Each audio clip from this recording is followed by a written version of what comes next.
పిల్లలైన మీ అందరికీ, దైవజనులైనటువంటి సహోదరులకు మన ప్రభు అయిన క్రీస్తు వారి పేరట నా హృదయపూర్వకమైన వందనములు తెలియజేస్తున్నాను. బాగున్నారా? మంచిది. అయిపోయే వరకు ఇలాగే స్పందించండి. దేవుడు మనకిచ్చిన ఈ సమయాన్ని వృధా చేయక దేవుని పాదాల చెంత దేవుని సహాయాన్ని అర్థిస్తూ ప్రార్థనాపూర్వకముగా మన వాక్యాన్ని ధ్యానించే ప్రయత్నం చేద్దాము. ప్రార్థన. పరిశుద్ధుడు, మహాగణుడు, మహోన్నతుడు అయినటువంటి మా కన్న తండ్రి, మీ ఘనమైన నామమునకు, మీ పవిత్రమైనటువంటి ప్రేమకు, మీరు మా పట్ల చూపిస్తూ ఉన్నటువంటి మీ ఉచితమైన అపారమైనటువంటి కృపకు ప్రభు అయిన క్రీస్తు వారి పేరట మా హృదయపూర్వకమైనటువంటి కృతజ్ఞతాస్తుతులు చెల్లిస్తూ ఉన్నాము తండ్రి. దేవా, గడ్డిన పోలిన వారము మేమైనప్పటికీ తండ్రి, మీ సన్నిధి కాంతిలో చేరి దేవా, మా జీవితాలు వాడిపోకుండా మీ వాక్యపు వెలుగులతో నాయనా వికసించడానికి మీ సహాయాన్ని అర్థిస్తూ ఉండగా మీ సహాయమును మాకు దయచేయండి. మీ పిల్లలతో కలిసి వాక్యమును ధ్యానిస్తూ ఉండగా తండ్రి, సమయోచితమైన జ్ఞానముతో నన్ను నింపి నన్ను నేను కనుపరుచుకొనక మిమ్మల్ని మహిమపరిచే ఒక పాత్ర వలె నన్ను ఎత్తుపట్టుకొనండి తండ్రి. విత్తబోతున్న ప్రతి మాటను కూడా నాయన మంచి నేలను పడిన విత్తనాల వల్లే ఫలింపచేసి మీరు కోరుకున్నటువంటి ఫలాలిచ్చే బిడ్డలుగా మేము ఉండుటకు మీ సహాయమును మాకు దయచేయమని అర్థిస్తూ ఈ ఆరాధన అంతటిలోనూ నాయన సమస్త మహిమ ఘనత మీరే పొందుకోమని వేడుకుంటూ ప్రభు అయిన క్రీస్తు వారి పేరట ఈ ప్రార్థన మీకు సమర్పిస్తున్నాను మా కన్న తండ్రి. ఆమెన్.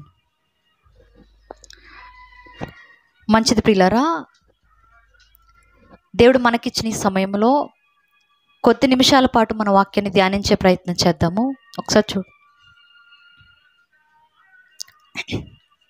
గడిచిన వారం ఒక విషయాన్ని మనం ధ్యానించడం ప్రారంభించాం. ఏ విషయాన్ని గురించి మనం ధ్యానిస్తూ ఉన్నాం? ఇస్కరియోతు యోధాని గురించి, అవునా? గత వారం కొన్ని విషయాలు మనం ధ్యానించినట్లుగా నా జ్ఞాపకం. ఒకసారి వాటిని మనం నెమరు వేసుకునే ప్రయత్నం చేయగలిగినట్లయితే, గత వారం ఏ విషయాలను గురించి మనం మాట్లాడుకున్నాం? ఇందాక చెప్పాను, అయిపోయే వరకు స్పందించండి అని. ఏం మాట్లాడుకున్నాం? ఇస్కరియోతు యోధా అనేటటువంటి ఒక వ్యక్తి యోధా కుటుంబానికి చెందిన వ్యక్తి అని మాట్లాడుకున్నాం, అవునా? అవును. ఆ యోధా కుటుంబంలో కూడా ఇస్కరియోతు అనే ఒక పట్టణానికి చెందినటువంటి సీమోను యొక్క కుమారుడే ఈ యోధా అని మనం మాట్లాడుకున్నాం. ఈ యోధాకి ఒక అలవాటు ఉంది, అది జోదం ఆడే అలవాటు అని. ఆ జోదం ఆడేటటువంటి ఆటలో చాలా నేర్పరితనంతో ఆడతాడు అని. అలాంటి ఒక జోదగాడిని ప్రభువు ఎన్నుకొని తన పని కొరకు ఏర్పాటు చేసుకున్నటువంటి 70 మంది శిష్యులలో ఒకడిగాను, ఆ 70 మందిలో నుండి ప్రత్యేకపరిచినటువంటి 12 మంది అపోస్తలులలో లేక శిష్యులలో ఒక కోశాధికారిగా దేవుని పని మీద నియమించాడు అని మనం మాట్లాడుకున్నాం, అవునా? గత వారం మనం ముగించుకునేటప్పుడు ఒక విషయాన్ని చూసి లేక ఒక వచనాన్ని గురించి మాట్లాడుకొని ముగించుకున్నాం. ఏ వచనం అది?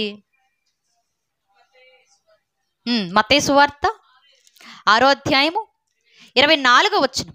ఒకసారి మరలా ఆ వచనాన్ని చూసుకొని ఈ దినమున మరలా కొన్ని మాటలను ప్రారంభించుకునే ప్రయత్నం చేద్దాం. మత్తయి సువార్త 6వ అధ్యాయము 24వ వచనం. ఎవడును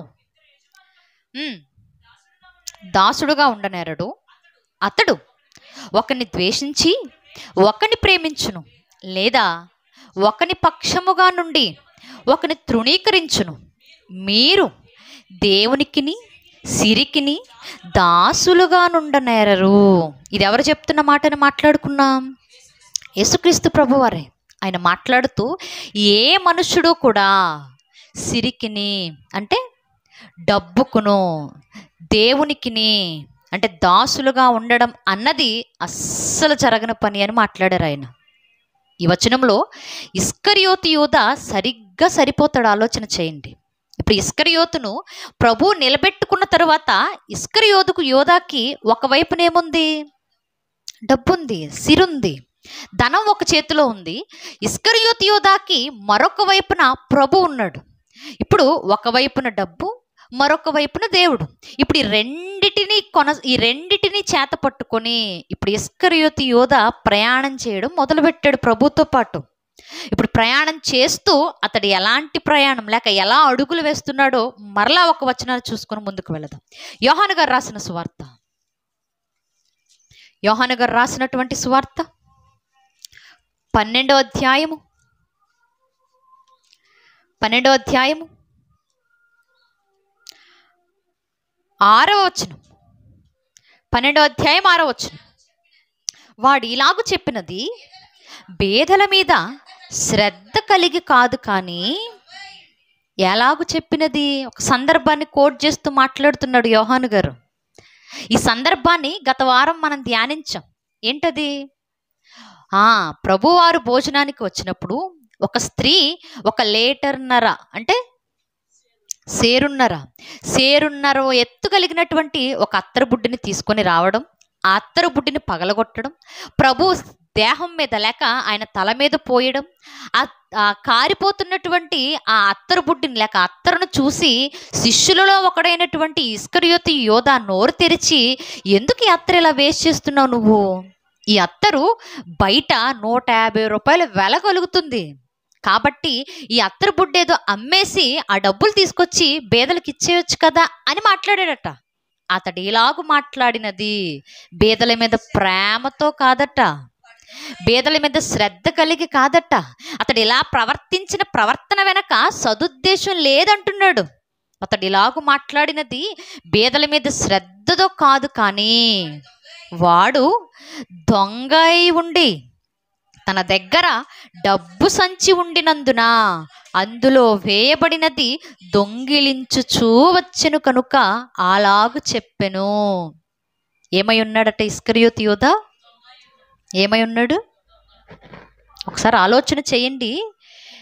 70 మంది శిష్యులలో ఒకడిగా ఉన్నవాడాయన. ఆ 70 మందిలో కూడా దేవుడు ప్రత్యేకంగా ఒక గుంపుని ఏర్పాటు చేసుకున్నాడే అపోస్తులత్వం కొరకు. ఆ అపోస్తుల స్థానంలో ఉన్నవాడాయన.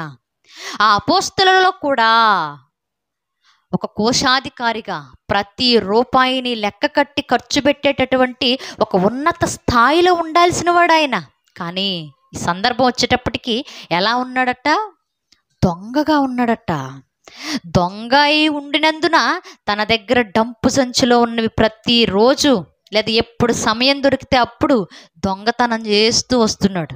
ఒక చిన్న ప్రశ్న, ఇస్కరియోతు యోధా దొంగ అయి ఉన్నాడు కాబట్టి డబ్బు సంచిలో దొంగతనం చేస్తూ వచ్చాడా, లేక డబ్బు సంచిలో చేయి పెట్టి దొంగతనం చేయడం మూలాన దొంగగా ఎంచబడుతున్నాడా?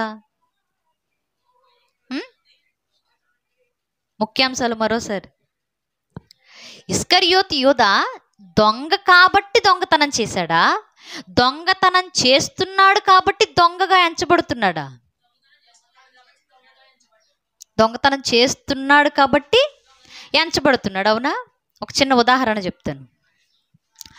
ఒక మనిషిని ఇతడు నరహంతకుడు అనాలి అంటే ఆ మనిషి నరహత్య చేసిన తర్వాత నరహంతకుడు అవుతున్నాడా, నరహత్య చేయాలి అనే ఆలోచన వచ్చినప్పుడే నరహంతకుడు అవుతున్నాడా? As per Bible. మంచిది. మరొక ఉదాహరణ, ఒక మనిషి ఎప్పుడు వ్యభిచారం అవుతాడు? వ్యభిచారం చేసినప్పుడా, చేయాలనే ఆలోచన వచ్చినప్పుడా? ఒకసారి ప్రభువారి ఉదాహరణ ఇది. ఒకసారి చూసుకొని మరలా ఇక్కడికి వచ్చే ప్రయత్నం చేద్దాం. మత్తయి సువార్త, మత్తయి గారు రాసిన సువార్త 5వ అధ్యాయము 27వ వచనం. వ్యభిచారము చేయవద్దని చెప్పబడిన మాట మీరు విన్నారు కదా, నేను మీతో చెప్పున్నదేమనగా, ఒక స్త్రీని మోహపు చూపుతో చూచు ప్రతివాడు అప్పుడే తన హృదయమందు ఆమెతో వ్యభిచారము చేసిన వాడగును. ఏమంటున్నాడు ప్రభు? అరే నాయనా, మీకు ఒక సంగతి తెలుసు కదా, పాత నిబంధనలో వ్యభిచారం చేయొద్దు అనే సంగతి. ఇప్పుడు చేయొద్దు అని కాదు, చేయాలనే ఒక ఆలోచన మీకు ఎప్పుడైతే వస్తుందో, మీరు ఎప్పుడైతే మనస్సులో ఆలోచన చేస్తారో, మీరు ఎప్పుడైతే ఒక స్త్రీని చూసి అలాంటి ఆలోచనకు మీ మనస్సునిస్తారో, ఎప్పుడైతే ఒక స్త్రీని అలా మీరు ఉద్దేశంతో ఎప్పుడైతే చూస్తూ ఉంటారో, మీరు ఆలోచన చేస్తూ ఉంటేనే మీ మనసులో ఆ కార్యం ఏమైపోతుంది, జరిగిపోతుంది. అంటే మీ ఆలోచన జరుగుతుండగా అది హృదయంలో కార్యరూపాన్ని దాల్చేస్తుంది. కాబట్టి ఒక స్త్రీని మోహపు చూపుతో చూడడం మానేయండి అన్నాడు ఆయన. అంటే ఒక మనిషి వ్యభిచారం చేసినప్పుడు కాదు, చేయాలనే ఆలోచన వస్తున్నప్పుడే వ్యభిచారం అయిపోతున్నాడు. ఒక మనిషి నరహత్య చేసినప్పుడు కాదు, ఒక మనిషిని చంపేయాలనే ఆలోచనలతో ఉన్నప్పుడుగానే అతడు నరహంతకుడు అయిపోతున్నాడు. ఇప్పుడు యోధా కూడా అంతే. అతడు దొంగతనం చేస్తున్నాడు కాబట్టి దొంగ అయిపోవట్లా. అసలు దొంగతనం చేయాలనే ఒక ఆలోచన ఎప్పుడో ఉంది యోధాకి. అసలు రావడమే ఆయన ప్రారంభం ఎక్కడి నుంచి వచ్చాడు? జూదం అంటే చెప్పాను గత వారం. ఎదుటివాడిది కూడా కావాలనుకునే ఒక ఆలోచన, ఎదుటివాడిది కూడా నేనే తీసుకోవాలనే ఒక ఆలోచన. అంటే తనది కాని దాని కోసం తన ఆశపడేటటువంటి మనస్తత్వం ఇస్కరియోతు యోధాది. ఇప్పుడు డబ్బు సంచి చేతిలో కనిపించగానే, ప్రభు పక్కన కనపడుతూ ఉండగానే ఈ డబ్బు సంచిలో ఉన్నది తీయాలనేటటువంటి ఆలోచనకు వెంటనే కార్యరూపాన్ని దాల్స్తున్నాడు ఆయన. అప్పటి వరకు తీస్తే బాగుండు అనుకునేవాడట. కానీ ఇప్పుడు డబ్బు సంచి ఎప్పుడైతే నిండుతూ వస్తుందో, ఎప్పుడైతే దాంతో డబ్బులు పడుతూ ఉన్నాయో, వెంటనే ఆ మనసులో ఉన్న ఆలోచన ప్రకారంగా చేయబెట్టి తీసేయడం మొదలు పెట్టేశాడు. రెండో కంటి, మూడవ కంటికి తెలియకుండానే చక్కగా ఎవ్వరు చూడకుండానే తీసేస్తున్నాడు కదా తెలివిగా అనుకున్నాడు ఆయన. కానీ ఇస్కరియోతు యోధ ఎప్పుడైతే దొంగతనం చేయడం ప్రారంభించాడో, ఎప్పుడైతే ప్రభు పక్షాన ఉండి ప్రభువును మోసం చేయడం ప్రారంభించాడో, వెంటనే అపవాదికి ఎవరు కనిపించారు? యోధా కనిపించాడు. నేను ప్రభువుని కొరకు ఎప్పటి నుంచో చూస్తున్నాను ఎలా పట్టుకోవాలా అని. ఇప్పుడు నేను ప్రభువును పట్టుకోవాలి అంటే ఇక నా పనికి ఇస్కరియోతు యోధానే కరెక్ట్ అనుకున్నాడు వాడు. ఇస్కరియోతు యోధాకి ప్రభువును మోసం చేసేటటువంటి తెలివితేటలు ఉన్నాయి. ప్రభు కళ్ళు కప్పేసి దొంగతనం చేసేటటువంటి ఆలోచనలు ఉన్నాయి. కాబట్టి ప్రభు పక్షానే ఉంటూ ప్రభువును పట్టుకోవడానికి యోధానే వాడుకోవాలనుకుంది అపవాది. అందుకే వెంటనే యోధాకి ఏ ఆశ అయితే ఉందో ఆ ఆశతోనే పడగొట్టాలని చూసింది. చూద్దాం ఒకసారి వచనాన్ని. యోహాను గారు రాసిన సువార్త 13వ అధ్యాయం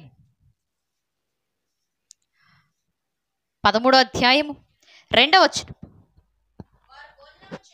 వారు భోజనము చేయుచుండగా ఆయనను అప్పగింపవలెనని సీమోను కుమారుడగు ఇస్కరియోతు యోధా హృదయములో అపవాది ఇంతకు ముందు ఆలోచన పుట్టించి ఉండెను గనుక. అపవాది ఏం చేసిందట? ఇస్కరియోతు యోధా మనసులో ప్రభువును అప్పగించాలి అనే ఒక ఆలోచన ఎప్పుడో పుట్టించిందట. అంటే ప్రభువుతో తిరిగినటువంటి ఆ 3.5 సంవత్సరాల వ్యవధిలోనే ప్రభువును అప్పగించాలనే ఒక ఆలోచన అపవాది యోధా మనసులో నాటేసింది. ఆ బీజాలు పడిపోయాయి. ఆ బీజాలు పడినది మొదలుకొని ఎప్పుడు ప్రభువును అప్పగించాలా అని చూస్తూ వచ్చాడు. నిజంగా ఒకసారి ఆలోచించండి. ఇస్కరియోతు యోధాకి ప్రభువు చుట్టూ ఉన్న ప్రతి పరిస్థితి తెలుసు. యేసుప్రభు వారిని రోమీయులు ఎలా ఎదుర్కొంటున్నారో తెలుసు, ఎలా వ్యతిరేకిస్తున్నారో తెలుసు, యూదులు యేసుప్రభువాన్ని ఎలా చంపాలని ఆలోచన చేస్తున్నారో తెలుసు. ఆ యూదులలో కూడా ప్రధాన యాజకులు, పెద్దలు, శాస్త్రులు ఇలాంటి గొప్ప గొప్ప వారందరూ ప్రభువుని ఎప్పుడు పట్టుకోవాలా అని ఆలోచన చేస్తూ ఉన్నారు. ప్రతి పరిస్థితి తెలుసు, అన్నీ చూస్తున్నాడు, ప్రభుతోనే ఉంటున్నాడు, అన్ని పరిస్థితులు మనసులో పెట్టుకొని ఇప్పుడు సమయం కోసం ఎదురు చూస్తూ ఉన్నాడు. ఇప్పుడు ఇస్కరియోతు యోధా ఎదురు చూస్తూ ఒకానొక టైంలో వారి దగ్గరికే వెళ్ళిపోయి ఒక డీల్ మాట్లాడుకుంటున్నాడు, ఒక ఒప్పందాన్ని కుదుర్చుకుంటున్నాడు. ఏం ఒప్పందం అట చూద్దాం ఒక్కసారి. మత్తయి సువార్త, మత్తయి గారు రాసిన సువార్త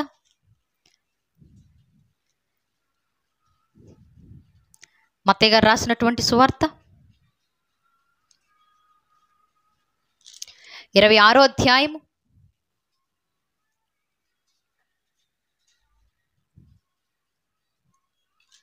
26 26వ అధ్యాయము 14వ వచనము నుండి.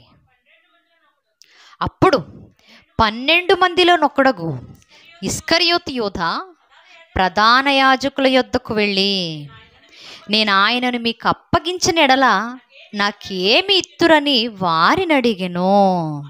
ఎక్కడికి వెళ్ళాడు యోధ? ప్రధాన యాజకులు. ఆ రోజుల్లో సంఘములో ప్రధాన యాజకులు చెప్పిందే లెక్క. సమాజంలో ప్రధాన యాజకులకే గౌరవం ఎక్కువ. ఇప్పుడు అలాంటి వారందరూ ప్రభువుకు వ్యతిరేకంగా మారిపోయినప్పుడు ఇప్పుడు ప్రధాన యాజకుల పక్షాన చేరాడు యోధ. వీళ్ళు అంటున్నాడట, మీరు ఎప్పటి నుంచో బోధకుడిని పట్టుకోవాలనుకుంటున్నారు కదా, మీరు ఎప్పటి నుంచో యేసుని మీ దగ్గరకు తెచ్చుకోవాలనుకుంటున్నారు కదా, మీరు ఎప్పటి నుంచో ఆయన శిక్షించాలని చూస్తున్నారు కదా, ఇప్పుడు నేను ఆయనను మీకు అప్పగిస్తే నాకేమిస్తారు అని అడిగాడట. వాళ్ళొచ్చేమి యోధాని అడగలేదు. యోధ అంతట యోధానే అపవాది సహాయంతో వెళ్ళిపోయి అడుగుతున్నాడు, నేను ఆయన మీ పాదాల దగ్గర పెట్టేస్తా, ఆయన తీసుకొచ్చి మీకు అప్పగిచ్చేస్తా, మీ చేతులకు ఇచ్చేస్తాను ఆయన్ని, నాకేమిస్తారు అని అడుగుతున్నాడట. అడగగానే వారు అంటున్నారు కదా, అందుకు వారు 30 వెండి నాణెములు తూచి వానికి ఇచ్చిరి. వాడప్పటి నుండి ఆయనను అప్పగించుటకు తగిన సమయము కనిపెట్టుచుండెను. చాలా. ఇప్పుడు ఆ మాట అనగానే వెంటనే ప్రధాన యాజకులకి ఏమనిపించింది? మా పని చాలా సులువైపోతుంది, ఆయన వెనకాల తిరిగేటటువంటి మనిషే ఆయన అప్పగిస్తాను అంటున్నాడు అంటే ఇక మా పని చాలా సులువు, ఇక చక్కగా పని అయిపోతుంది, చక్కగా మా చేతికి మట్టి అంటది అనుకున్నారు వాళ్ళు. అనుకొని వెంటనే నాకేమిస్తారు అని యోధ అడగగానే అక్కడ ఉన్నటువంటి 30 వెండి నాణేలు తూచారట. తూయాలి అంటే ఏముండాలి? త్రాసు ఉండాలి. ఇప్పుడు త్రాసులో ఒకవైపు వెండి నాణేలు పెట్టారు. ఇప్పుడు వెండి నాణేలు తోగాలి అంటే మరొక వైపు ఏముండాలి? త్రాసు ఒకటి పెట్టేసి వెండి నాణాలు ఇందులో పెట్టేసామనుకో, ఆ మాత్రం దానికి తూయాలా? అక్కర్లేదు కదా. మరి వెండి నాణేలు తూచారు అంటే ఇటే ఉండాలి, బరువు ఉండాలి, ఏదో బరువు పెట్టాలి. మనం కూరగాయలు కొనేటప్పుడు చూడండి, కూరగాయలు వేసేటప్పుడు ఇటు పక్క ఏం పెడతాడు? నీకు కేజీ కావాలంటే కేజీ రాయి పెడతాడు, అర కేజీ కావాలంటే అర కేజీ రాయి పెడతాడు, బరువు పెడతాడు. ఇప్పుడు వారు కూడా ప్రధాన యాజకులు కూడా త్రాసును తీసుకొని ఆ త్రాసులో ఒకవైపు బరువు పెట్టి మరొక వైపు నాణేలు పెట్టారట. ఆ నాణేలు పెట్టగానే అవి వెండి నాణేలు. ఎన్ని తూగాయి? 30 వెండి నాణేలు తూగాయి. 30 వెండి నాణేలు ఎంత బరువుకు తూగుంటాయి? నాణెము అంటే ఎంత? బైబిల్లో యేసుప్రభు వారు రోమీలకు పన్ను చెల్లించాల్సినటువంటి ఒక పరిస్థితిలో శిష్యుని పంపిస్తాడు. సముద్రం దగ్గర ఒక చేప ఉంటుంది, ఆ చేప నోటిలో షెకేలు ఉంటుంది, ఆ షెకేలు తీసుకొని వచ్చి రోమా సైనికులకి ఇచ్చేసి పన్నుగా అన్నాడు ఆయన. ఆ షెకేలు అంటే ఒక నాణెం. ఇప్పుడు నాణెము అన్నా షెకేలు అన్నా ఒకటే. ఆ షెకేలు యొక్క బరువు ఎంతయ్యా అని మనం ఆలోచిస్తే ఒక షెకేలు 14 గ్రాములట సుమారుగా. ఇప్పుడు ఒక షెకేలు 14 గ్రాములైనప్పుడు అంటే ఒక నాణెము 14 గ్రాములు ఉన్నప్పుడు 30 వెండి నాణేలు ఎన్ని గ్రాములు ఉంటాయి?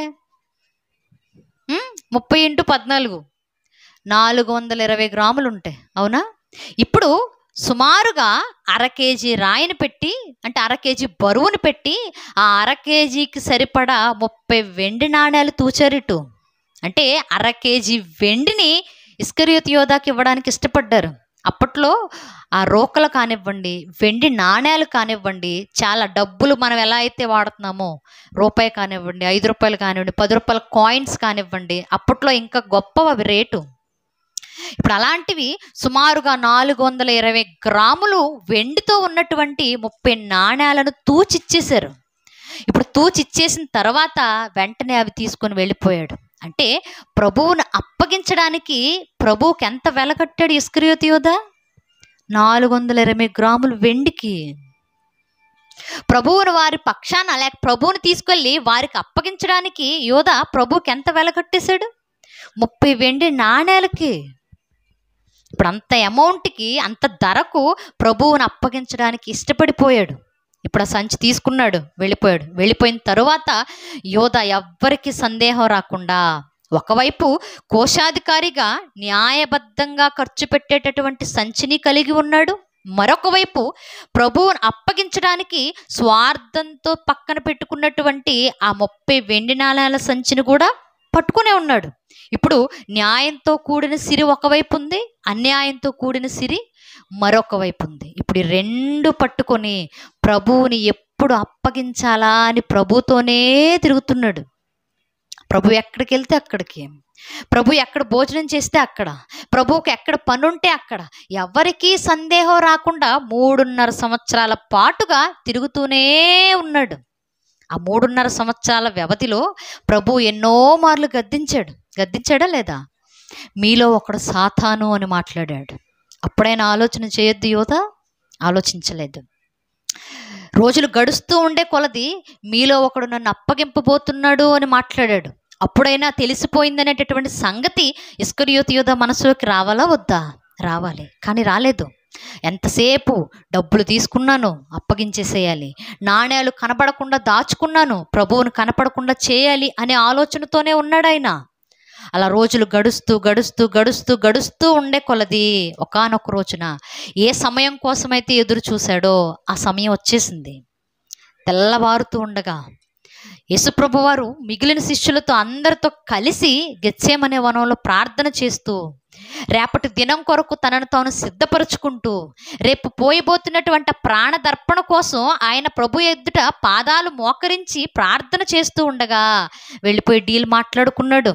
ఆ ప్రధాన యాజకుల దగ్గర ఉన్నటువంటి సైనికులను వెంట పెట్టుకున్నాడు. రోమా సైనికులను సపోర్టుగా తెచ్చుకున్నాడు. వారందరినీ తీసుకొని ఇప్పుడు ప్రభువుని అప్పగించడానికి వెళుతున్నాడు. వేకువజామునే.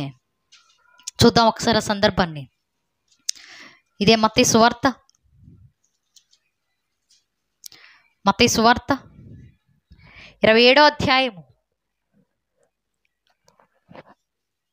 47వ అధ్యాయము 47వ వచనం. 27వ అధ్యాయం 47వ వచనం. క్షమించున్నాం. 26వ అధ్యాయం 26వ అధ్యాయము 47వ వచనం. ఆయన ఇంకనూ మాట్లాడుచుండగా 12 మందిలో ఒకడగు యోధా వచ్చెను. వానితో కూడా బహుజన సమూహము కత్తులు గుదియలు పట్టుకొని ప్రధాన యాజకుల యొద్ద నుండి ప్రజల పెద్దల యొద్ద నుండి వచ్చెను. ఆయనను అప్పగించువాడు నేనెవరిని ముద్దు పెట్టుకుందునో ఆయనే యేసు, ఆయనను పట్టుకొనుడని వారికి గుర్తు చెప్పి ఏం చెప్తున్నాడట? ఆ యేసుప్రభు వారు మిగిలిన శిష్యులందరితో కలిసి గెత్సేమనే వనంలో ఉండిపోగా యోధా ఎందుకు వెళ్ళలేదు ప్రభుతో పాటు? ఎందుకంటే పిల్లోడు బిజీ. ఎక్కడ? ప్రధాన యాజకుల దగ్గర. ప్రభువును అప్పగించేటటువంటి కుట్రలో మునిగిపోయాడు. ప్రభు ఎక్కడో గెత్సేమనే వనంలో ఉంటే తెలుసుకున్నాడు ఆచూకీ. కానీ ఇతడు మాత్రం వెళ్ళలేదు. వెళ్లకుండా ప్రధాన యాజకుల దగ్గర కొందరిని, పెద్దల దగ్గర ఉన్నట్టు కొందరిని, వారందరిని తీసుకొని ఏం తీసుకెళ్ళాడట? ఇంకా కత్తులు గుదియలు ఇవన్నీ తీసుకొని అక్కడికి వెళ్ళిన తర్వాత దగ్గరికి వెళ్ళగానే అన్నాడట, ఇదిగోండి నేను ఎవరినైతే ముద్దు పెట్టుకుంటానో, నేను ముద్దు పెట్టుకున్నటువంటి వ్యక్తే మీరు వెతుకుతున్నటువంటి యేసు, నేను కౌగిలించుకొని ముద్దు పెట్టుకున్నటువంటి వ్యక్తే నేను మీకు అప్పగిస్తానని ఏ అడ్వాన్స్ అయితే తీసుకున్నానో ఆ యేసు ఆయనే అని మాట్లాడాడు. ఇప్పుడు గుర్తు చెప్పాడు. ఇప్పుడు ఇస్కరియోతు యోధా దగ్గరికి వెళుతూ ఉండగా వీళ్ళు చూస్తూ ఉన్నారట, ఎవరిని ముద్దు పెట్టుకుంటాడో, ఈ మసక చీకట్లో ఎవరిని కలుసుకుంటాడో, ఎవరు మాకు దొరుకుతారో, అసలు ఎక్కడున్నాడో ఆయన చూస్తూ ఉన్నారట సైనికులు. ఇలా చూస్తూ ఉండగానే యోధా వెళ్ళాడు. దగ్గరికి వెళ్ళి అంటున్నాడట 49. వెంటనే యేసునొద్దకు వచ్చి, బోధకుడా నీకు శుభమని చెప్పి ఆయనను ముద్దు పెట్టుకొనెను. యేసు, చెలికాడా నీవు చేయవచ్చినది చేయమని అతనితో చెప్పగా వారు దగ్గరకు వచ్చి ఆయన మీద పడి ఆయనను పట్టుకొనిరి. చాలు. ఇప్పుడు ప్రభు దగ్గరికి వెళ్ళిపోయాడట.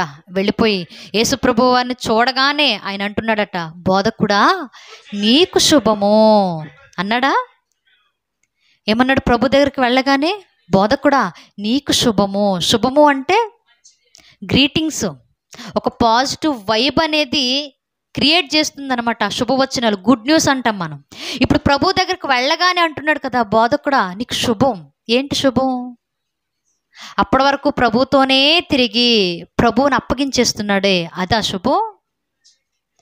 అందరూ ప్రార్థన చేస్తూ రేపు జరగబోయేటటువంటి ఆ పాప పరిహారార్థాన్ని నిమిత్తము ప్రభు కృంగిపోతూ ఉంటే పట్టుకోవడానికి వచ్చి అంటున్నాడు కదా నీకు శుభం. ప్రభుతోనే తిరిగి, ప్రభుతోనే తిని, ప్రభుతోనే ఉండి ఇప్పుడు ప్రభు నాశనాన్ని కోరుకోవడానికి వచ్చి అంటున్నాడు కదా నీకు శుభము అని. ఎంత దౌర్భాగ్యమైన మనస్తత్వం అది. నీకు శుభము అని చెప్పగానే ప్రభు అన్నాడట, చెలికాడా నువ్వు ఏదైతే చేయడానికి వచ్చావో ఆ పని చేయి. నిజంగా ఆ మాట అన్నప్పుడు ప్రభు గుండె ఎంత పగిలిపోయి ఉంటుందో ఆలోచించండి. నమ్మిన మనిషే వచ్చి మోసం చేస్తూ ఉంటే, నమ్మిన మనిషే వచ్చి నాశనం చేస్తూ ఉంటే, ఎవరినైతే నమ్మి పిలుచుకున్నాడో ఆ మనిషే ప్రభువుని మోసగిస్తూ కళ్ళ ముందు కనబడి ప్రేమపూర్వకమైన ముద్దు పెడుతూ ఉంటే నిజంగా మనిషి ఎలా ఉండుంటాడు అసలు ఆయన? నిజంగా చెప్పనా, కొన్నిసార్లు మనల్ని నమ్మిన వాళ్ళు మనల్ని మోసం చేశారనుకోండి, తీసుకోవడం చాలా కష్టం, తట్టుకోలేం. కొన్నిసార్లు గుండె ఆగిపోవచ్చు, అంత భయంకరంగా ఉంటుంది ఆ బాధ. ఇప్పుడు ప్రభు పడుతున్నాడు. అప్పటి వరకు గెత్సెమనే వనములో కూర్చొని అదే బాధపడ్డాడు, రేపు నా తండ్రికి నేను దూరం అయిపోతున్నాను అని. ఇప్పుడు ఇస్కరియోతు యోధ ముద్దు పెట్టుకోగానే, ముద్దు పెట్టుకొని ప్రేమకు గుర్తుగా ఉన్నటువంటి ముద్దును పెట్టుకొని కూడా నా నాశనాన్ని కోరుకుంటున్నాడనే బాధతోనే ఉన్నాడు ఆయన. బాధపడిపోయి అంటున్నాడు కదా, కానివ్వు, నువ్వే పని కొరకైతే వచ్చావో ఆ పని కానివ్వు, నువ్వు ఏ పని అయితే చేయాలని వారందరినీ తీసుకొచ్చావో ఆ పని కానివ్వు అని ఒక్క మాట అన్నాడు ఆయన. ఎప్పుడైతే అన్నాడో వెంటనే ఆ సైనికులందరూ వచ్చేసారట. వచ్చి గుదియలు తీసుకొని, కత్తులు తీసుకొని ప్రభువును బంధించేసి వెంటనే తీసుకుని వెళ్ళిపోతున్నారు. ఎప్పుడైతే ప్రభువును పట్టుకొని తీసుకెళ్లడం మొదలు పెట్టారో అక్కడ ఉన్నటువంటి శిష్యులందరూ, యోహాను గారు తప్ప అందరూ చెదిరిపోయారు. చెదిరిపోయినా ఎక్కడికో పారిపోలే. ఆ ప్రతి పరిస్థితిని దూరంగా నిలబడి చూస్తూనే ఉన్నారు శిష్యులు. అందులో ఇస్కరియోతు యోధ కూడా ఉన్నాడు, దూరం నుండి చూస్తున్నాడు. పరిస్థితులు ఎలా ఉంటాయో, ఇప్పుడు ఏం జరుగుతుందో అనే ఆలోచనతో చూస్తూ ఉన్నాడు. ఆ చూస్తూ చూస్తూ చూస్తూ ఉండగా ఇస్కరియోతు యోధకు కనిపించిన కొన్ని సంఘటనలు ఏంటో తెలుసా? అది వరకు ఎప్పుడూ చూడని ప్రభువులోని కొత్త కోణాన్ని చూశాడు ఆయన.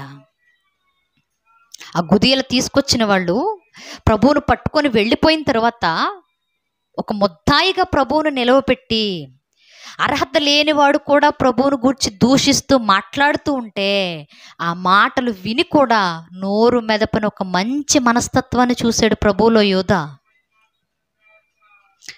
అసలు అర్హత లేనివారే ప్రభు మొహం మీద ఉమ్మేస్తే ఆ ఉమ్ము తుడుచుకొని ఎవరిని ఏమి అనకుండా మౌనంగా మొహం మీద చిరునవ్వు కూడా చెదరకుండా నిలబడిన గొప్ప రూపాన్ని చూశాడు ఆ రోజు ఇస్కరియోతు యోధ. ఆ గుదియలు తీసుకొని వచ్చిన వారు ఆ గుదియదులతో ఆయన గుద్దేసి, నిన్నెవడు గుద్దాడు చెప్పు అని హేళన చేస్తూ ఉంటే, నన్ను గుద్దింది నీవే అని తిరిగి మరలా వారిని పనిష్మెంట్ చేయక, మరలా వారిని శిక్షించక, గుద్దినా సరే పిడిగుద్దులు తట్టుకొని మౌనంగా నిలవబడిపోయిన ఆయన మంచి మనస్తత్వాన్ని చూశాడు ఆ రోజు. ముళ్ళ కిరీటం పెట్టాడు ఆయనకి. ముళ్ళ కిరీటం పెట్టగానే అప్పటి వరకు ఎంత నీచంగా ఆలోచించాడో ఇస్కరియోతు యోధ, ఆ ఆలోచనకు బదులుగా ప్రభువు శిరస్సు మీద నుండి రక్తం కారిపోతూ ఉంటే ప్రభు గొప్ప మనస్తత్వాన్ని చూశాడు ఆ రోజు. ప్రభువుని యెరూషలేము వీధుల్లో నడిపిస్తూ ఒక బలమైనటువంటి మానును భుజాల మీద మోస్తూ వెళుతుంటే ఆ మానును మోయలేక పడిపోయి మరలా తిరిగి లేచి మరలా ఇది చేయాల్సిన కార్యము అనుకొని ఆ భుజాల మీద మానును మోసుకుంటూ వెళ్ళిపోతూ ఉంటే ఒక గొర్రె బొచ్చు కత్తిరించేవాడు ఎదుట ఎలా అయితే మౌనంగా నిలబడిపోతుందో అలాంటి మౌనంగా ఉన్న ప్రభువును చూశాడు ఆ రోజు. కళ్ళ ముందు స్త్రీలు నిలవబడిపోయి బోధకుడా అని ఏడుస్తూ కనబడుతూ ఉంటే, అమ్మ మీరు ఏడవకండి, నా కోసం మీరు ఏడవలసిన పని లేదు, నా కోసం కాకుండా మీకోసం, మీ పిల్లల కోసం ఏడవండి, మీ జీవితాల కోసం ఏడవండి అని ఒక కుటుంబంలో తండ్రి ఎలా అయితే చెప్తాడో అలాంటి తండ్రిని చూశాడు ప్రభువు నా రోజు యోధ. తల్లి దూరంగా నిలవబడిపోయింది. తల్లి దూరంగా నిలవబడిపోయి బిడ్డను చూసి వాపోతూ కనబడుతూ ఉంటే తల్లికి భరోసానిస్తున్నాడు. అమ్మా, నువ్వు ఏడవకో, ఈ రోజు నుంచి నీవు నాకు కాదు తల్లివి, ఈ రోజు నుంచి యోహానుకు తల్లివి, యోహాను నీకు కుమారుడు, నీకు ఒక కుమార బంధాన్ని నేను ఏర్పాటు చేస్తున్నాను అని తల్లికి భరోసానిచ్చిన కొడుకును చూశాడు ఆ రోజు యోధ. ఎంత భయంకరమైన పరిస్థితితో ఆలోచించండి. ఇన్ని లక్షణాలు అంతకుముందు ఎప్పుడు చూడలేదు యోధ, ఎప్పుడు చూడలా. ప్రభు మంచితనాన్ని అంతకుముందు అంతగా చూడలేదు, ప్రభు గొప్పతనాన్ని అంతగా చూడలేదు, ప్రభువులో ఉన్నటువంటి ఒక తండ్రి స్థానాన్ని చూడలేదు, ప్రభువులో ఉన్నటువంటి కొడుకు స్థానాన్ని చూడలేదు. ప్రపంచం కోసం ప్రాణాలు పెట్టడానికి వచ్చినటువంటి కొడుకుని అప్పటి వరకు యోధ చూడలేదు. ఎంతసేపు డబ్బు సంచి చూడడమే సరిపోయింది, ఎంతసేపు ఆ సంచిలో ఉండి దొంగతనం చేయడమే సరిపోయింది, ఎంతసేపు ఆ 30 నాణేలు కనబడకుండా దాచుకోవాలనే ఆలోచనతో బతకడమే సరిపోయింది. కానీ ఆ రోజు ప్రభువుని ఇలా చూసేసరికి గుండె పగిలిపోయింది యోధాకి, తట్టుకోలేకపోయాడు. ఇలాంటి వ్యక్తిని నేను అప్పగించేశాను, ఇలాంటి వ్యక్తి నాశనాన్ని నేను కోరుకున్నాను, ఇలాంటి వాణిని నేను పోగొట్టుకున్నాను అని గుండె పగిలిపోయి ఇప్పుడు ఈ పరిస్థితిని ఎలా మార్చాలా అనుకున్నాడు. దాన్నే పశ్చాత్తాపం అంటాం, అవునా కాదా? నిజంగా ఏదన్నా ఒక తప్పు చేసిన తరువాత ఆ తప్పు కొంతకాలం గడిచిపోయిన తర్వాత మనకు తెలుస్తుంది, అయ్యో నేను అప్పుడు తప్పు చేశానే అని. అది తప్పని తెలిసిన రోజు చూడండి మనిషి మనస్తత్వం ఎలా ఉంటుందో. ఉండలేము ఎక్కడా. అయ్యో నేను తప్పు చేశాననే ఒక బాధ, ఒక గిల్టీ ఫీలింగ్, చేయకుండా ఉండుంటే బాగుండేదనే ఆలోచన, ఏదేమైనా తప్పు జరిగిపోయింది సరి చేసుకోవాలనేటటువంటి పశ్చాత్తాపం మనిషికి వస్తుంది. అది వచ్చినప్పుడే మనిషి అనిపించుకుంటాడు. ఇప్పుడు యోధాకు వచ్చింది. ప్రభువును చూడగానే నేను చేయడం వలన జరిగిపోయినటువంటి పాపాన్ని, తప్పుని వెంటనే మార్చుకోవాలనుకున్నాడు. రోకలు నాణేలు తీసుకొని కదా ప్రభువుని అప్పగిస్తానని మాటిచ్చి అప్పగిచ్చాను, ఇప్పుడు ఈ రోకలు వెనక్కి ఇవ్వడం వల్ల, ఈ డబ్బులు వెనక్కి ఇచ్చేయడం వల్ల ప్రభువును మరలా వదిలేస్తారు అనుకున్నాడు అమాయకుడు. అనుకొని వెంటనే దాచిన 30 వెండి నాణేల సంచిని చేత పట్టుకొని మరలా ఎక్కడైతే తెచ్చుకున్నాడో అక్కడికి పరిగెత్తాడట. పరిగెత్తిన తర్వాత అంటున్నాడు కదా, చూద్దాం ఒకసారి. 27వ అధ్యాయం 3వ వచనం. అప్పుడు ఆయనను అప్పగించిన యోధ ఆయనకు శిక్ష విధింపబడగా చూచి పశ్చాత్తాపపడి ఆ 30 వెండి నాణెములు ప్రధాన యాజకుల యొద్దకును పెద్దల యొద్దకును మరలా తెచ్చి, నేను నిరపరాధ రక్తమును అప్పగించి పాపము చేసితినని చెప్పెను. వారు దానితో మాకేమి, నీవే చూచుకోమని చెప్పగా ఏమన్నారట? వెంటనే పరిగెత్తుకెళ్ళిపోయాడు సంచి పట్టుకొని. సంచితో పాటు వెళ్ళిపోయి అంటున్నాడు కదా, ప్రధాన యాజకుల దగ్గరకు పెద్దల దగ్గరకు పరిగెత్తుకెళ్ళి అంటున్నాడు, ఇదిగో నేను నిరపరాధ రక్తమును అప్పగించి పాపం చేశాను. నేను మీకు అప్పగింపబడినటువంటి ఆయన అపరాధి కాదు, కానీ మీరంతా అపరాధిగా సమాజంలో ముద్రించేస్తున్నారు. అది నా వల్ల కావట్లేదు, అది తీసుకోలేను నేను. కాబట్టి డ్రోకలు తీసుకొని ఆ నిరపరాధుని రక్తము చిందింపబడకుండా ఉండునట్లుగా ఆయన్ని విడిపించేయండి అని మాట్లాడాడు. పాపం చేసింది నేను అప్పగించాను. ప్రభుతోనే ఉంటూ ప్రభుతోనే తింటూ నేను ఈ పాపాన్ని మూటగట్టుకున్నాడు. నేను భరించలేని బాధను, కాబట్టి ఇవి తీసుకోండి, ప్రభువుని విడిచిపెట్టండి అనగానే వారు అన్నారు కదా, దీనితో మాకేంటి, దీనితో మాకేమి, నువ్వేం కావాలని అడిగావు, 30 వెండి నాణేలు మీకు ఇస్తామని చెప్పాము, ఆ డబ్బులు ఇచ్చేసాం, ఇచ్చిన దాని ప్రకారంగా నువ్వు ఆయన తీసుకొచ్చి మాకు అప్పగించావు, అది జరగాల్సిందేదో జరిగిపోయింది. ఇప్పుడు నీ డబ్బులు నీకు ఇచ్చిన తర్వాత, ప్రభువును మాకు అప్పగించిన తర్వాత ఇక నీతో మాకు పనేంటి, ఇంకేమైనా ఉంటే నువ్వే చూసుకో అన్నారట. అనగానే ఇక భరించలేకపోతున్నాడు పరిస్థితిని. ఒకవైపు ప్రభు ప్రాణాలు పోయేటటువంటి పరిస్థితి కనబడుతూ ఉంది, ప్రభు శిలువ మీద ప్రాణాలు దారపోయడానికి నిలబడిపోయాడు. ఇప్పుడు ఆ పరిస్థితిని ప్రభు ప్రాణం పోకుండా ఆపాలనుకుంటూ పరుగులు పెడుతున్నాడు యోధ. పరుగులు పెడుతూ పెడుతూ పెడుతూ పెడుతూ డబ్బు సంచితో కూడా జరగని పని అనుకొని వెంటనే ఏం చేశాడట? 5వ వచనం.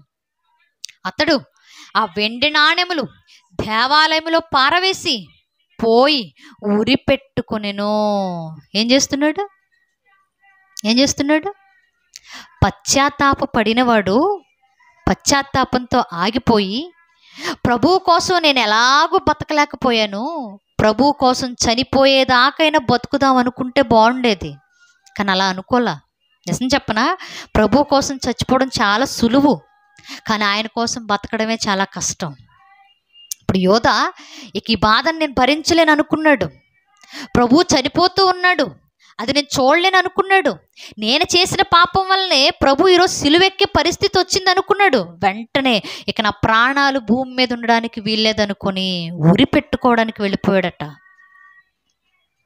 చాలామంది యోధ పశ్చాత్తాపడ్డాడు కదండి, అయినా యోధ తప్పేమి లేదండి అని మాట్లాడుతూ ఉంటారు. నిజంగా యోధ తప్పేమి లేదా? మరికొంతమంది తెలిసి తెలియక మాట్లాడే మాట ఏంటో తెలుసా? పాత నిబంధనలో దేవుడు ఆల్రెడీ ప్రభువు శిలువ బలియాగానికి అప్పగింపబడతాడు. ఆయనను అప్పగించిన వానికి జీవిత దినాలు కొద్దిగా అయిపోతాయి.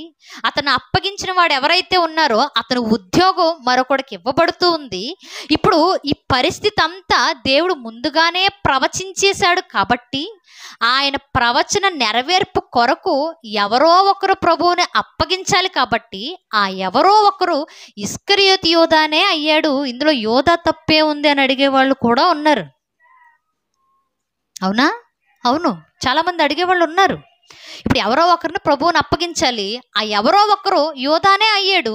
ఇప్పుడు ప్రభు ప్రవచించిన ప్రవచనం నెరవేర్పు కొరకే కదా యోధా మారిపోయి అప్పగించాడు. ఇంక యోధా తప్పేంటి అని అడుగుతారు. యోధాది తప్పే. ఎందుకంటే దేవుడు యోధా అప్పగించాలి అని ప్రవచించలేదు. యేసుప్రభు శిలువ బలియాగానికి వెళ్ళడానికి యోధా అప్పగిస్తాడు, యోధా పక్కనే ఉంటాడు, యోధా నమ్మక ద్రోహం చేస్తాడు, యోధా మోసం చేస్తాడు, యోధా కారకుడు అవుతాడు అని ప్రభువు ప్రణాళికలో లేదు. కాకపోతే దేవునికున్నటువంటి జ్ఞానం ఎలాంటిది అంటే భవిష్యత్తులో జరగబోయే వాటన్నిటినీ చూడగలడు ఆయన. అందుకే ఆయన దేవుడు. ప్రతిదీ ముందే తెలుసుకోగలడు. ప్రతిదాన్ని చూడగలిగినటువంటి శక్తి దేవునికి ఉంది. కాబట్టి ప్రభు మరణం అనేది, ప్రభు బలియాగం అనేది ఇస్కరియోతు యోధా ఇలా అప్పగిస్తాడు అన్నది ప్రభు దేవుడు ముందే చూశాడు. కాబట్టి వెంటనే గ్రంథంలో రాయించాడు. అంటే యోధా ఇలా అప్పగిస్తాడు అని దేవునికి తెలిసింది కాబట్టి ముందుగా గ్రంథంలో రాయించాడు తప్ప, రాయించాడు కాబట్టి ఇస్కరియోతు యోధా చేయాలి అనే నియమం లేదు. చాలామంది అదే అంటారు, యోధా తప్పే ఉంది, తప్పే ఉంది, తప్పే ఉంది అని. తప్పే. ఎందుకంటే పక్కనే ఉంటూ అప్పగించాడు, తప్పు కదా. పక్కనే ఉంటూ మోసం చేశాడు, తప్పు కదా.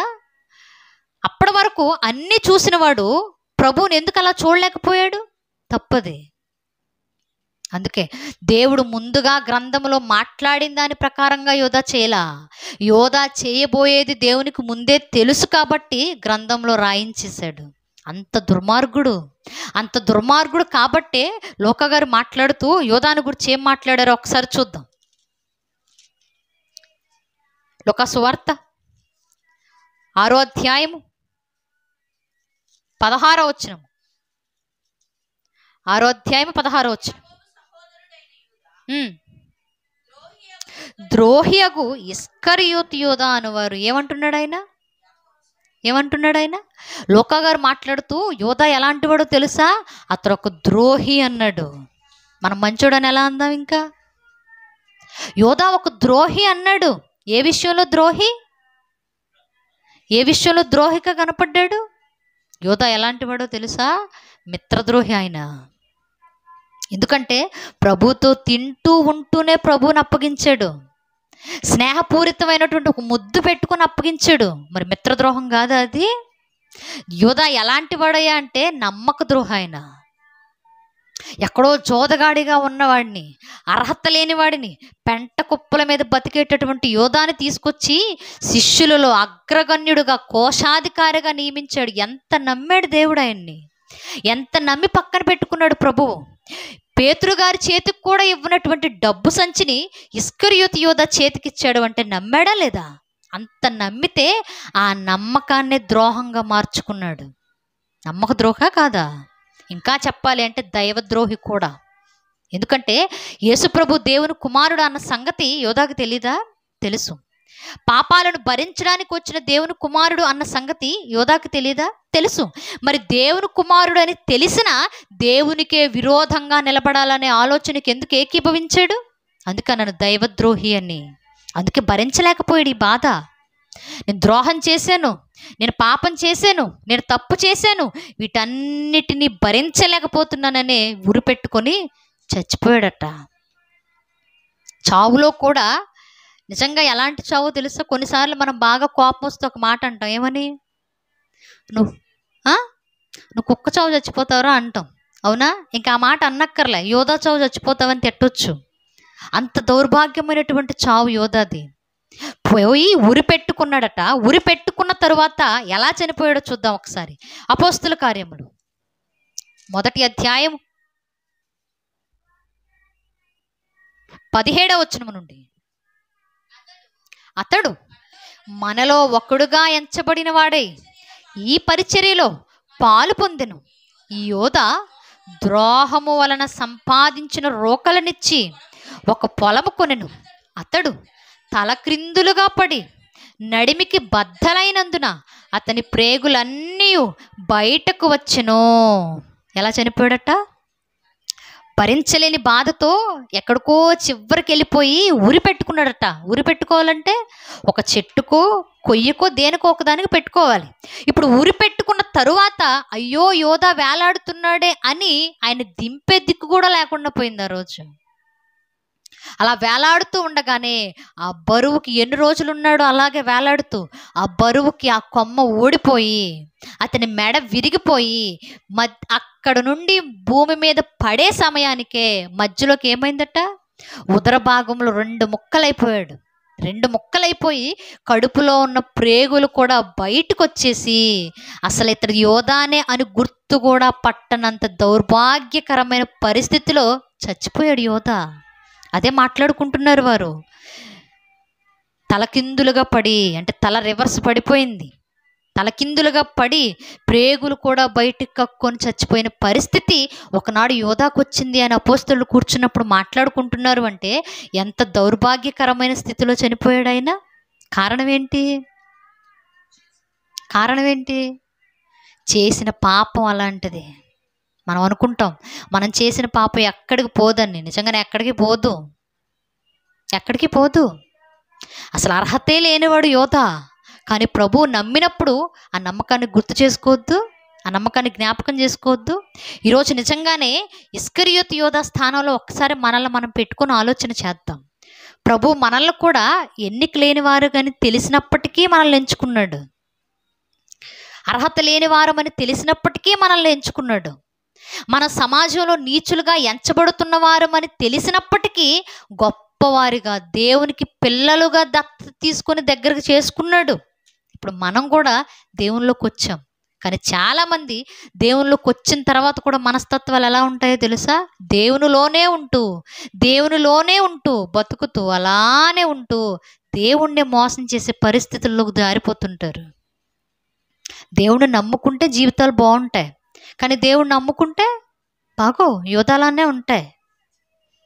ఇప్పుడు చాలామంది చూడండి ఇస్కరియోతు యోధా లాంటి వాళ్ళే సంఘంలో సేవకులు కానివ్వండి, విశ్వాసులు కానివ్వండి, ఎవరైనా సరే దేవునిలోకి వచ్చాక కూడా దేవుణ్ణి వెలకట్టేసి అమ్మేద్దాం అనేటటువంటి ఆలోచన, దేవుణ్ణి ఎంతకి ఇచ్చేద్దామా అనేటటువంటి ఆలోచన.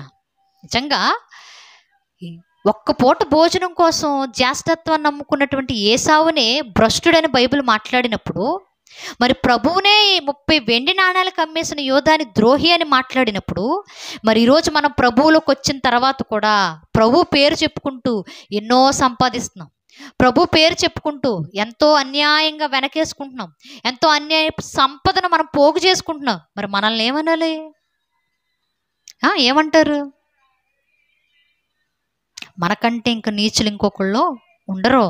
అందుకే యోధాని గురించి మనం మాట్లాడుకుంటూ అంటున్నాం కదా, అతడు ఒక ద్రోహి, అతడు ఒక నమ్మక ద్రోహి అని మాట్లాడుకుంటున్నాం. ఈరోజు అదే నమ్మక ద్రోహం మన జీవితాల్లో ఉందనుకోండి, యోధాకు పట్టిన గతే ఒకరొక రోజు మనకు కూడా పడుతుంది.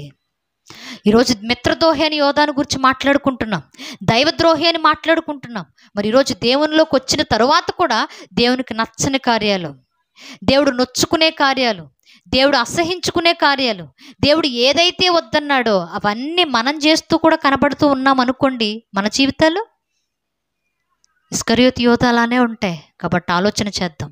ఉన్నత స్థానాన్ని పోగొట్టుకున్నాడు యోధా, కానీ దేవుని పని ఆగిపోయిందా? యోధా స్థానంలో మత్తయి వచ్చాడు, గొప్పగా జరిగించాడు పరిచర్య. ఈరోజు దేవుని పనిలో దేవుడిని మోసం చేస్తూ మనము ఉంటే మన స్థానంలో కూడా వేరే వాళ్ళు వస్తారు, పెద్ద ఆశ్చర్యపోనక్కర్లేదు. కానీ దేవుడు మనకిచ్చిన అవకాశాన్ని ఎవరైతే సద్వినియోగపరుచుకుంటారో వారు మాత్రమే చివరి వరకు ఉంటారు. ఎవరైతే దుర్వినియోగపరుచుకుంటారో వారి జీవితం కూడా యోధా అలాగే మధ్యలోనే నాశనం అయిపోతూ ఉంటుంది. కాబట్టి ఆలోచన చేద్దాం. ఇస్కరియోతు యోధా చేసిన తప్పు, ఆ పొరపాటు మన జీవితాల్లో జరగకుండా జాగ్రత్త పడే ప్రయత్నం చేద్దాం. తల వంచండి, ప్రార్థన చేసుకుందాం.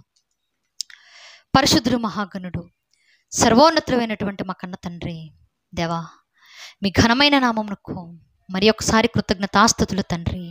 అయ్యా, మీ కుమారుని ఏర్పాటులో నాయన ఇస్కరియోతు యోధాను గురించి మేము ధ్యానిస్తూ ఉన్నప్పటికీ తండ్రి, అతని జీవితం నాయన మీరు ఎంత ఉన్నతమైన స్థానంలో నిలవపెట్టాడో, ఎంత ఉన్నతమైన స్థానం నుండి అతడు పడిపోయాడో, ఆ పరిస్థితుల్లో మేము చూస్తూ ఉండగా దేవా, మా జీవితాలను కూడా నాయన మీ కొరకు నిలవబెట్టుకోవడానికి మీ సహాయాన్ని మాకు దయచేయండి. మా జీవితంలో తండ్రి తెలియకుండానే నాయన మీకు దూరం అయిపోతూ ఉంటే వాటన్నిటినీ వాక్యంతో సరిచేసుకుని మరలా మీకు దగ్గర కావడానికి మీ సహాయమును మాకు అనుగ్రహించండి తండ్రి. యోధా జీవితం తండ్రి క్రైస్తవ్యానికి ఒక గుణపాఠముగా నాయన మేమందరము తండ్రి నేర్చుకోవడానికి మీ సహాయాన్ని అనుగ్రహించండి. ఈ మాటలు విన్నటువంటి మేమందరము తండ్రి మీకు మహిమకరంగా బ్రతకడానికి, మీ పరిచర్యలో ఉన్నతంగా కొనసాగడానికి, మీరు కోరుకున్నటువంటి జీవితాన్ని జీవించడానికి మీ కృపను మాకు అనుగ్రహించమని ప్రాధేయపడుతూ ప్రభువైన క్రీస్తు వారి పేరట ఈ ప్రార్థన మీకు సమర్పిస్తూ ఉన్నాను మా కన్న తండ్రి. ఆమేన్.